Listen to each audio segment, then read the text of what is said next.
Welcome to my humble abode, darlings. Come in out of the rain and get comfortable. I have a story to tell you, and I hope you enjoy. If you do, be sure to like, comment, and subscribe. The Island of Dr Moreau, Chapter 7, The Locked Door. The reader will perhaps understand that at first everything was so strange about me, and my position was the outcome of such an unexpected adventures, that I had no discernment of the relative strangeness of this or that thing. I followed the llama up the beach and was overtaken by Montgomery, who asked me not to enter the stone enclosure. I noticed that the puma in its cage and the pile of packages had been placed outside the entrance to this quadrangle. I turned and saw that the launch had now been unloaded, run out again, and was being beached, and the white-haired man was walking towards us. He addressed Montgomery. "And now comes the problem of this uninvited guest. What are we to do with him?" "He knows something of science," said Montgomery. "I'm itching to work again with the new stuff," said the white-haired man, nodding towards the enclosure. His eyes grew brighter. "I dare say you are," said Montgomery, in anything but a cordial tone. "We can't send him over there, and we can't spare the time to build him a new shanty, and we certainly can't take him into our confidence just yet." "I am in your hands," I said. I had no idea what he meant by over there. "I've been thinking of the same thing," Montgomery answered. "There's my room with the outer door." "That's it," said the elderly man, promptly looking at Montgomery, and all three of us went towards the enclosure. "I'm sorry to make a mystery, Mr. Brendick, but you'll remember you're uninvited. Our little establishment here contains a secret or so. Is kind of Bluebeard's chamber, in fact. Nothing very dreadful, really, to a sane man, but just now, as we don't know you—" "Decidedly," I said, "I should be a fool to take offense at any want of confidence." He twisted his heavy mouth into a faint smile. He was one of those saturnine people who smiled with the corners of the mouth down and bowed his acknowledgment of my compliance. The main entrance to the enclosure was passed. It was a heavy wooden gate, framed in iron and locked with the cargo of the launch piled outside it. And at the corner we came to a small doorway I had not previously observed. The white-haired man produced a bundle of keys from the pocket of his greasy blue jacket, opened this door and entered. His keys, and the elaborate locking up of the place, even while it was still under his eye, struck me as peculiar. I followed him and found myself in a small apartment, plainly but not uncomfortably furnished, and with its inner door, which was slightly ajar, opening into a paved courtyard. This inner door Montgomery at once closed. A hammock was slung across the dark corner of the room, and a small, unglazed window defended by an iron bar looked out towards the sea. This, the white-haired man told me, was to be my apartment, and the inner door, which, for fear of accidents, he said, he would lock on the other side, was my limit inward. He called my attention to the convenient deck chair before the window, and to an array of old books, chiefly. I found surgical works and editions of the Latin and Greek classics, languages I cannot read with any comfort, on a shelf near the hammock. He left the room by the outer door as if to avoid opening the inner one again. "We usually have our meals in here," said Montgomery, and then, as if in doubt, went out after the other. "Moreau!" I heard him call, and for the moment I do not think I noticed. Then, as I handled the books on the shelf, it came up in consciousness. Where had I heard the name Moreau before? I sat down before the window, took out the biscuits and still remained to me, and ate them with an excellent appetite. Moreau! Through the window I saw one of those unaccountable men in white, lugging a packing case along the beach. Precisely the window frame hid him. Then I heard a key inserted and turned in the lock behind me. After a little while I heard through the locked door the noise of staghounds that had been brought up from the beach. They were not barking, but sniffling and growling in a curious fashion. I could hear the rapid patter of their feet, and Montgomery's voice soothing them. I was very much impressed by the elaborate secrecy of these two men regarding the content of the place, and for some time I was thinking of that, and of the unaccountable familiarity of the name Moreau. But so odd is the human memory that I could not then recall that well-known name in its proper connection. From that my thoughts went to the indefinable queerness of the deformed man on the beach. I never saw such a gait, such an odd motion as he pulled at the box. I recalled that none of these men had spoken to me, though most of them I had found looking at me one time or another in a peculiar, furtive manner, quite unlike the frank stare of your unsophisticated savage. Indeed, they had all seemed remarkably taciturn, and when they did speak, endowed with very uncanny voices. What was wrong with them? Then I recalled the eyes of Montgomery's ungainly attendant. Just as I was thinking of him, he came in. He was now dressed in white and carried a little tray with some coffee and boiled vegetables thereupon. I could hardly repress a shudder recoil as he came, bending amiably and placing the tray before me on the table. Then astonishment paralyzed me. Under his stringy black locks I saw his ear. It jumped upon me suddenly, close to my face. The man had pointed ears, covered with a fine brown fur. "Your breakfast, sir," he said. I stared at his face without attempting to answer him. He turned and went towards the door, regarding me oddly over his shoulder. I followed him out with my eyes, and as I did so, by some odd trick of unconscious cerebration, there came surging into my head the phrase, "The Moreau Hollows." Was it? The Moreau... Ah! It sent my memory back 10 years. The Moreau horrors. The phrase drifted loose in my mind for a moment, and then I saw it, in red lettering, on a little buff-colored pamphlet to read, which made one shiver and creep. Then I remembered distinctly all about it. That long-forgotten pamphlet came back with startling vividness to my mind. I had been a mere lad then, and Moreau was, I suppose, about 50. A prominent and masterful physiologist, well known in scientific circles for his extraordinary imagination and his brutal directness in discussion. Was this the same Moreau? He'd published some very astonishing facts in connection with the transfusion of blood, and in addition was, well, known to be doing valuable work on morbid growths. Then suddenly his career was closed. He had to leave England. A journalist obtained access to his laboratory in the capacity of laboratory assistant, with the deliberate intention of making sensational exposures, and by the help of a shocking accident, if it was an accident, his gruesome pamphlet became notorious. On the day of its publication, a wretched dog, flayed and otherwise mutilated, escaped from Moreau's house.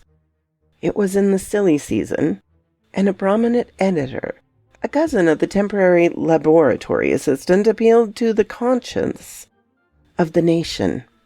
It was not the first time that conscience had turned against the method of research. The doctor was simply howled out of the country. It may be that he deserved to be, but I still think that that tepid support of his fellow investigators and his desertion by the great body of scientific workers was a shameful thing. Yet some of his experiments, by the journalist's account, were wantonly cruel. He might perhaps have purchased his social peace by abandoning his investigations, but he apparently preferred the latter, as most men would who have once fallen under the overmaster spell of research. He was unmarried, and had indeed nothing but his own interest to consider. I felt convinced that this must be the same man. Everything pointed to it.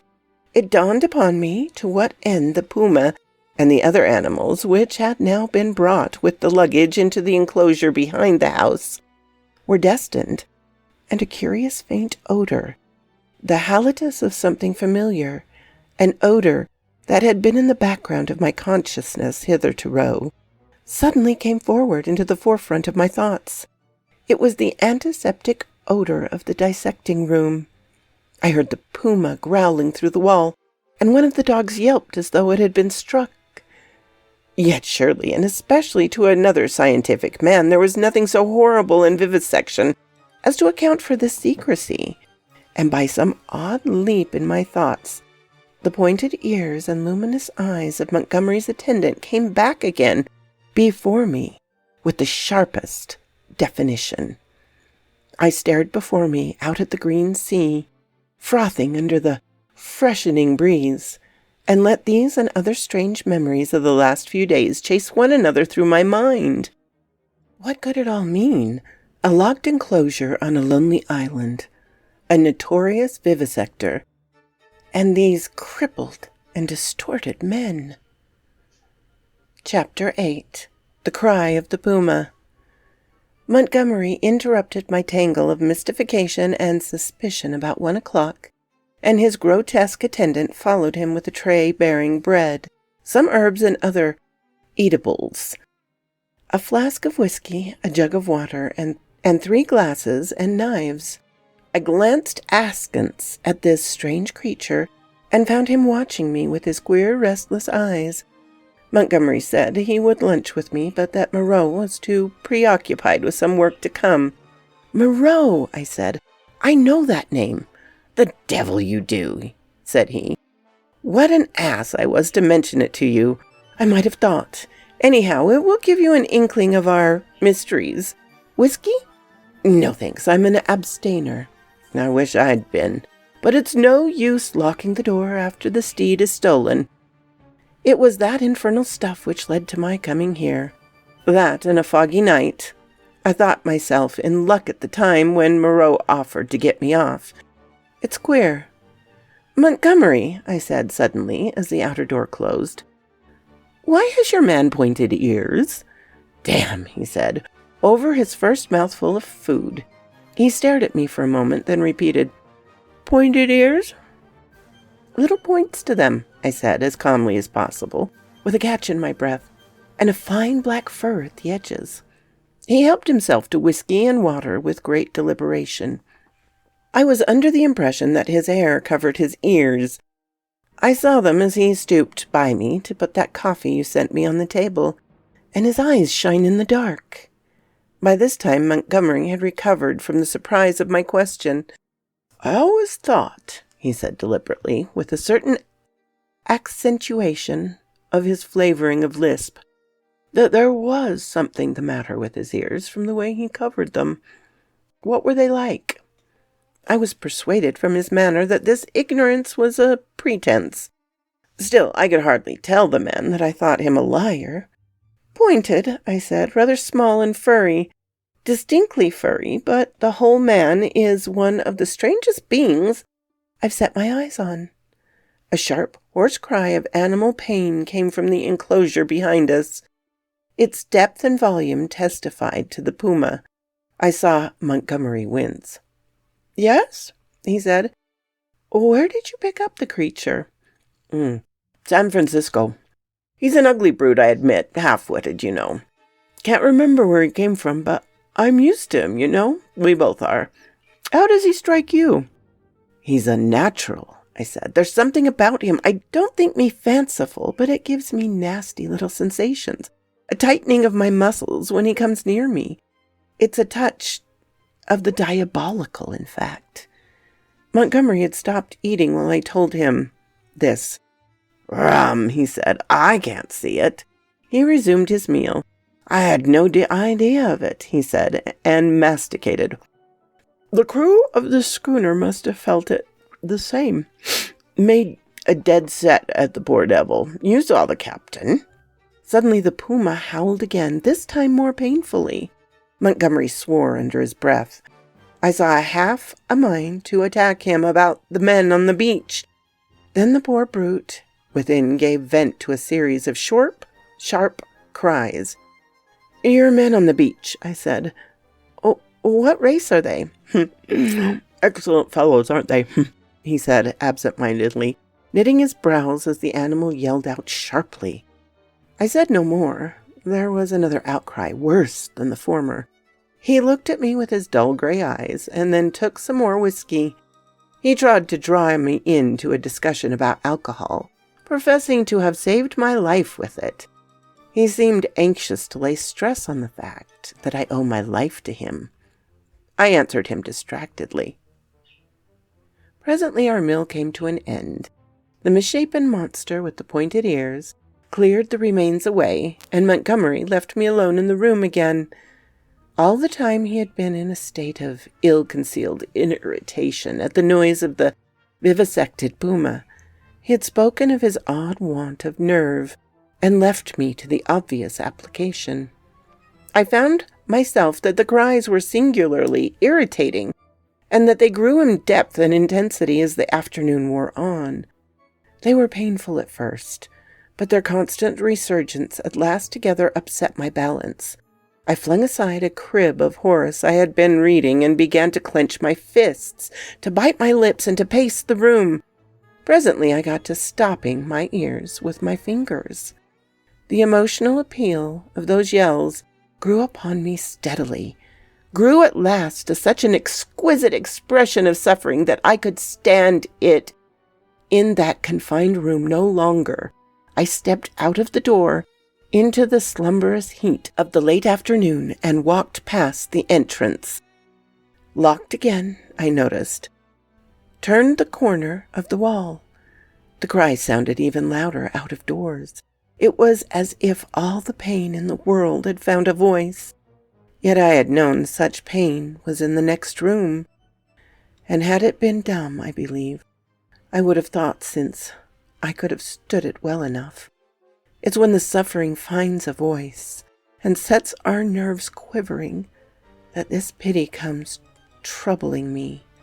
But in spite of the brilliant sunlight and the green fans of the trees waving in the soothing sea breeze, the world was a confusion, blurred with drifting black and red phantasms, until I was out of earshot of the house in the checkered wall.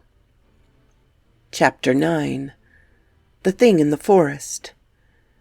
I strode through the undergrowth that clothed the ridge behind the house, scarcely heeding whether I went passed on through the shadow of a thick cluster of straight-stemmed trees beyond it, and so presently found myself some way on the other side of the ridge, and descendingly towards a streamlet that ran through a narrow valley. I paused and listened. The distance I had come, or the intervening mass of thicket, deadened any sound that might have been coming from the enclosure. The air was still. Then with a rustle a rabbit emerged and went scampering up the slope before me. I hesitated and sat down in the edge of the shade. The place was a pleasant one. The rivulet was hidden by the luxuriant vegetation of the banks, save at one point where I caught a triangular patch of its glistening water. On the farther side I saw through a bluish haze a tangle of trees and creepers, and above these again the luminous blue of the sky. Here and there a splash of white or crimson marked the blooming of some trailing epiphyte. I let my eyes wander over this scene for a while, and then began to turn over in my mind again the strange peculiarities of Montgomery's man. But it was too hot to think elaborately, and I presently fell into a tranquil state midway through dozing and waking. From this I was aroused, and after I know not how long, by rustling amid the greenery on the other side of the stream. For a moment I could see nothing but the waving summits of the ferns and reeds. Then suddenly upon the bank of the stream appeared something. At first I could not distinguish what it was.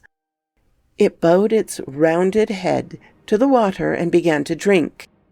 Then I saw it was a man, going on all fours like a beast.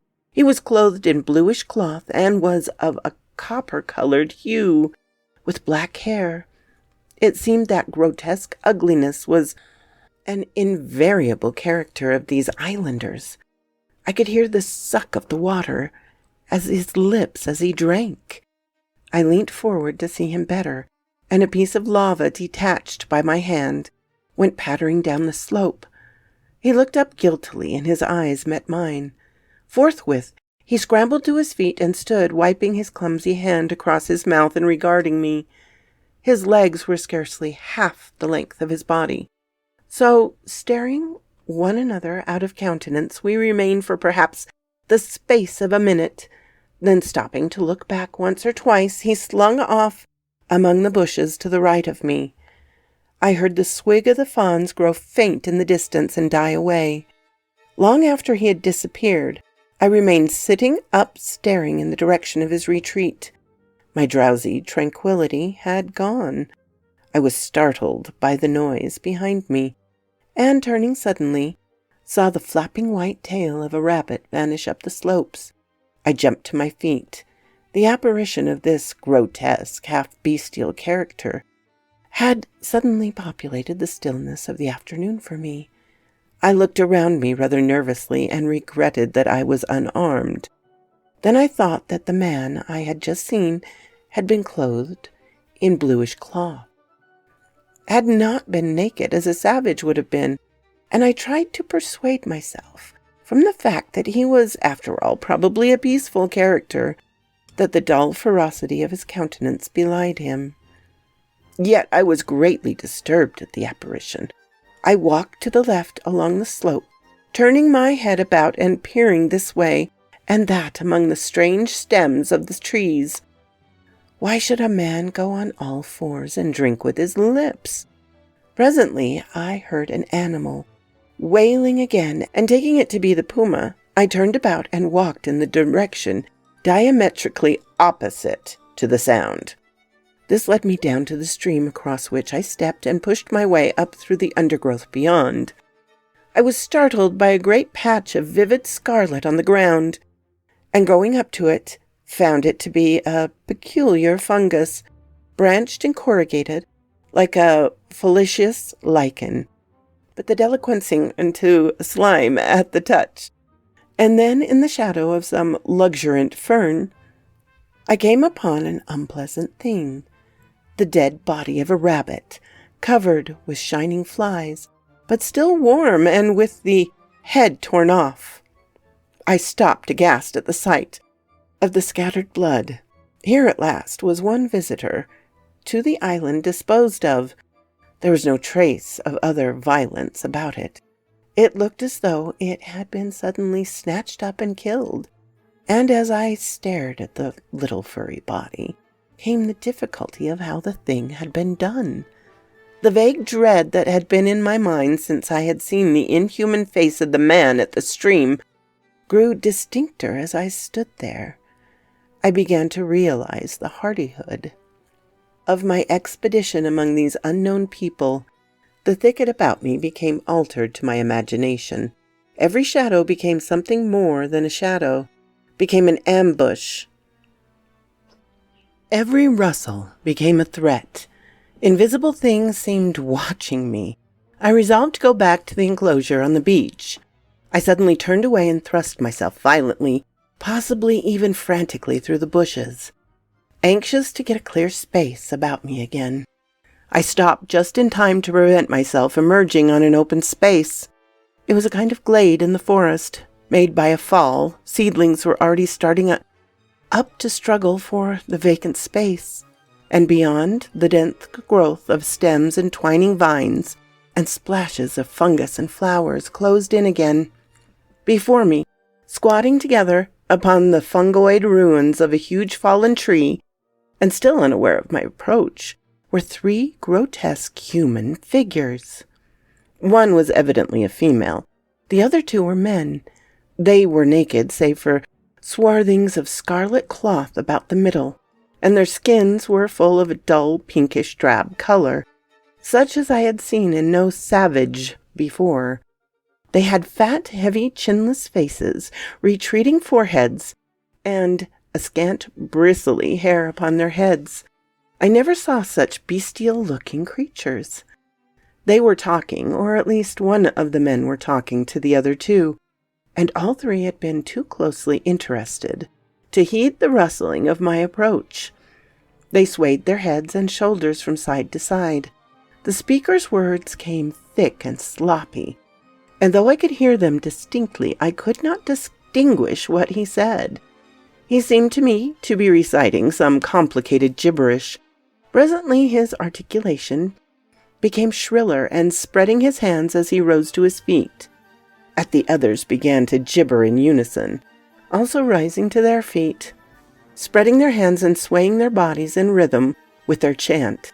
I noticed then the abandoned shortness of their legs and their lank, clumsy feet. All three began slowly to circle around, raising and stamping their feet and waving their arms. A kind of tune crept into the rhythmic recitation, and a refrain. Alua, or Balua, it sounded like.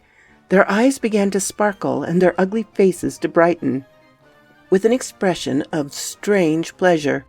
Saliva dripped from their lipless mouths. Suddenly I watched their grotesque and unaccountable gestures.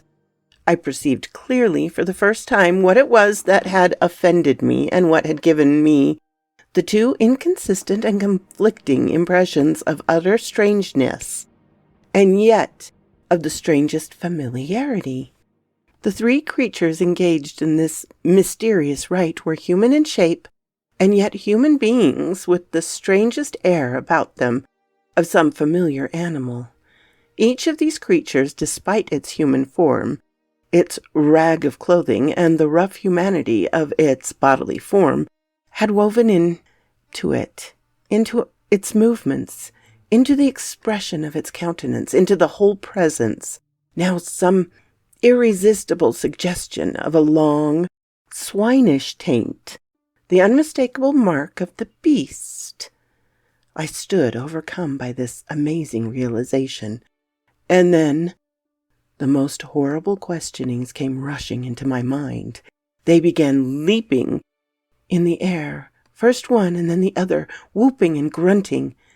Then one slipped, and for a moment was on all fours, to recover indeed forthwith, but the transitory gleam of the true animalism of these monsters was enough. I turned as noiselessly as possible, and became, every now and then, rigid with the fear of being discovered. As a branch cracked or a leaf rustled, I pushed back into the bushes. It was long before I grew bolder and dared to move freely. My only idea for the moment was to get away from these foul beings, and I scarcely noticed that I had emerged upon a faint pathway amidst the trees. Then suddenly traversing a little glade, I saw, with an unpleasant start, two clumsy legs among the trees, walking with noiseless footsteps parallel with my course. And perhaps 30 yards away from me, the head and upper part of the body was hidden by a tangle of creeper. I stopped abruptly, hoping that the creature did not see me. The feet stopped as I did. So nervous was I that I controlled an impulse to headlong flight with the utmost difficulty. Then I looked hard. I distinguished through the interlacing network the head and body of the brute I had seen drinking. He moved his head. There was an emerald flash in his eyes as he glanced at me from the shadow of the trees, a half-luminous color that vanished as he turned his head again. He was motionless for a moment, and then, with a noiseless tread, began running through the green confusion. In another moment he had vanished behind some bushes. I could not see him, but felt that he had stopped and watched me again. What on earth was he, man or beast? What did he want with me? I had no weapons, not even a stick. Flight would be madness. At any rate, the thing, whatever it was, lacked the courage to attack me. Setting my teeth hard, I walked straight towards him. I was anxious not to show the fear that seemed chilling my backbone. I pushed through a tangle of tall, white-flowered bushes and saw him 20 paces beyond, looking over his shoulder at me and hesitating. I advanced a step or two, looking steadfastly into his eyes. "Who are you?" I said. He tried to meet my gaze. "No!" he said suddenly, and turning, went bounding away from me through the undergrowth. Then he turned and stared at me again. His eyes shone brightly out of the dusk under the trees. My heart was in my mouth, but I felt my only chance was bluff, and I walked steadily towards him. He turned again and vanished into the dusk. Once more I thought I caught the glint of his eyes, and that was all. For the first time I realized how the lateness of the hour might affect me. The sun had set some minutes since. The swift dusk of the tropics was already fading out of the eastern sky, and a pioneer moth fluttered silently by my head. Unless I would spend the night among the unknown dangers of the mysterious forest, I must hasten back to the enclosure. The thought of a return to that pain-haunted refuge was extremely disagreeable, but still more so was the idea of being overtaken in the open by darkness, and all that darkness might conceal. I gave one more look into the blue shadow that had swallowed up this odd creature, and then retraced my way down the slopes towards the stream, going as I judged in the direction from which I had come. I walked eagerly, my mind confused with many things, and I presently found myself in a level place among the scattered trees. The colorless clearness that comes after the sunset flush was darkling. The blue sky above grew momentarily deeper, and the little stars one by one pierced the attenuated light. The interspace of the trees, the gaps in the further vegetation that had been hazy blue in the daylight, grew black and mysterious. I pushed on. The color vanished from the world. The treetops rose against the luminous blue sky in inky silhouette, and all below that outline melted into one formless blackness. Presently the trees grew thinner, and the shrubbery undergrowth more abundant. Then there was a desolate space covered with a white sand, and then another expanse of tangled bushes. I did not remember crossing the sand opening before. I began to be tormented by a faint rustling upon my right hand. I thought that at first it was a fancy, for whenever I stopped there was silence save for the evening breeze in the treetops. Then when I turned to hurry on again, there was an echo to my footsteps. I turned away from the thickets, keeping to the more open ground and endeavoring by sudden turns now and then to surprise something in the act of creeping upon me. I saw nothing, and nevertheless my sense of another presence grew steadily. I increased my pace, and after some time came to a slight ridge, crossed it, and turned sharply, regarding it steadfastly from the further side. It came out black and clean-cut against the darkling sky, and presently a shapeless lump heaved up momentarily against the skyline and vanished again. I felt assured now that my tawny-faced antagonist was stalking me once more, and coupled with that was another unpleasant realization that I had lost my way. For a time I hurried on hopelessly perplexed, and pursued by that stealthy approach. Whatever it was, the thing either lacked the courage to attack me, or it was wanting to take me at some disadvantage. I kept studiously to the open. At times I would turn and listen, and presently I had half persuaded myself that my pursuer had abandoned the chase, or was a mere creation of my disordered imagination. Then I heard the sound of the sea. I quickened my footsteps almost into a run, and immediately there was a stumble in my rear. Yes, it says that. I turned suddenly and stared at the uncertain tree behind me. One black shadow seemed to leap into another. I listened, rigid, and heard nothing but creep of the blood in my ears. I thought that my nerves were unstrung and that my imagination was tricking me, and turned resolutely towards the sound of the sea again. In a minute or so, the trees grew thinner, and I emerged upon a bare, low headland running out into the somber wave. The night was calm and clear, and the reflection of the growing multitude of the stars shivered in the tranquil heaving of the sea. Some way out, the wash upon the irregular band of reef shone with a pallid light of its own. Westward I saw the zodiacal light, mingling with the yellow brilliance of the evening star. The coast fell away from me to the east, and westward it was hidden by the shoulders of the cape. Then I recalled the fact that Moreau's beach lay to the west. A twig snapped behind me, and there was a rustle. I turned and stood facing the dark trees. I could see nothing, or else I could see too much. Every dark form in the dimness had an ominous quality, its peculiar suggestions of alert watchfulness. So I stood for perhaps a minute, and then with an eye to the tree, still turned westward to cross the headland.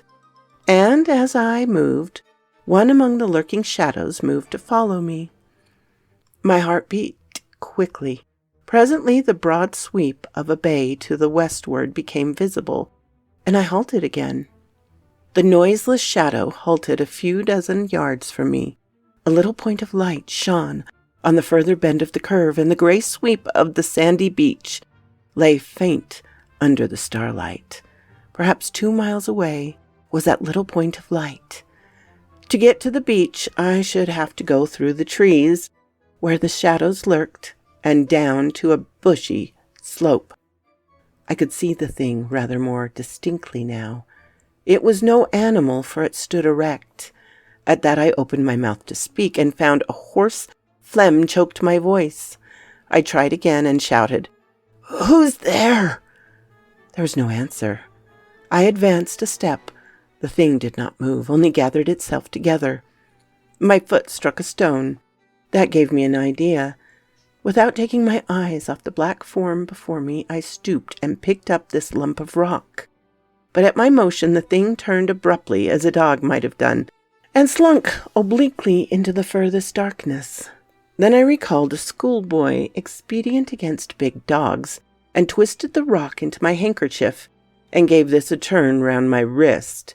I heard a movement farther off among the shadows, as if the thing was in retreat. Then suddenly my tense excitement gave way. I broke into a profuse perspiration, and fell a-trembling with my adversary routed and this weapon in my hand. It was some time before I could summon resolution to go down through the trees and bushes upon the flank of the headland to the beach. At last I did it at a run, and as I emerged from the thicket upon the sand, I heard some other body come crashing after me. At that I completely lost my head with fear, and began running along the sand. Forthwith there came the swift pattern of soft feet in pursuit. I gave a wild cry and redoubled my pace. Some dim black things about 3 or 4 times the size of rabbits went running or hopping up from the beach towards the brushes as I passed. As long as I live, I shall remember the terror of that chase. I ran near the water's edge and heard every now and then the splash of feet that gained upon me. Far away, hopelessly far, was the yellow light, and all the night about us was black and still. Splash, splash came the pursuing feet, nearer and nearer. I felt my breath going, for I was quite out of training. It whooped as I drew it, and I felt a pain like a knife at my side. I perceived the thing would come up with me long before I reached the enclosure, and desperate and sobbing for my breath, I wheeled around upon it and struck it as it came up to me. Struck with all my strengths, the stone came out of the sling of the handkerchief as I did so. As I turned, the thing, which had been running on all fours, rose to its feet, and the missile fell fair on its left temple. The skull rang loud, and the animal man blundered into me, thrusting me back with its hands, and went staggering past me to fall headlong upon the sand, with its face in the water. And there it lay still, I could not bring myself to approach that black heap. I left it there, with the water rippling around it, under the still stars, and giving it a wide berth, pursued by my way towards the yellow glow of the house. And presently, with a positive effect of relief, came the pitiful moaning of the puma, the sound that had originally driven me out to explore this mysterious island. At that, though, I was faint and horribly fatigued. I gathered together all my strength and began running again towards the light. I thought I heard a voice calling me. So quoth this raven. A reminder that this story is over 100 years old, with antiquated views on people, and I think a lot of it came out of fear of Darwin's theories. But you know what? We're not going into a discussion of that. You can draw your own conclusions and so forth. The use of the word savages, it's difficult to narrate. Anyway, have a lovely weekend, my darlings. My darlings, it means so much to me that you come and listen to my little stories. I so appreciate it, but if you did like it, please feel free to hit the like button and subscribe so you can come back and hear more. My dearest thanks to my supporters, past and present. It means so much to me. Have a lovely day, my darling.